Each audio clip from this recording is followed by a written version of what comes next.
कोकण कौशल राईडच्या 5व्या भागात तुमचं स्वागत आहे. संध्याकाळचे वाजले 4:30 आणि हाय हॅलो नमस्कार मित्रांनो, कसं काय चाललंय? मी आहे प्रसाद आणि welcome back to never ending miles.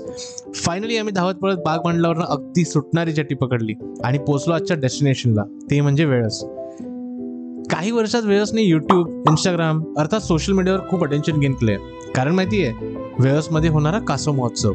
हा महोत्सव दरवर्षी मार्चमध्ये होतो आणि देशभरातून पर्यटकांची प्रचंड गर्दी असते. All over Italy sea turtle यांची संख्या कमी होत जात आहे. कारण म्हणजे क्लायमेट चेंज, पोल्युशन आणि बरंच काही. म्हणून यांची प्रजाती अत्यंत चिंताजनक अशी मानली जाते. वेळसमधील वन विभागातले कर्मचारी हे इको टुरिझमला प्रमोट करतात आणि पैसे जमा करून या प्रजातीला कन्झर्व करतात. जर तुम्ही इकडे येत असाल तर इकडे टर्टल वॉचिंगचे 2 बॅचेस ऑर्गनाईज केले जातात, एक इव्हनिंग एक मॉर्निंग.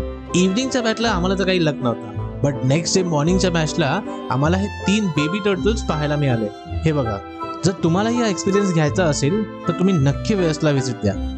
कारण हा बीच खूप सुंदर आहे आणि हा एक्सपिरियन्सही होणं गरजेचं आहे. आणि जर इकडे तुम्ही आलातच तर तुम्ही प्रीतम होमस्टेला नक्की व्हिजिट करा. कारण प्रीतम, त्याची आई आणि त्याचे बाबा हे खूप गोड लोक आहेत.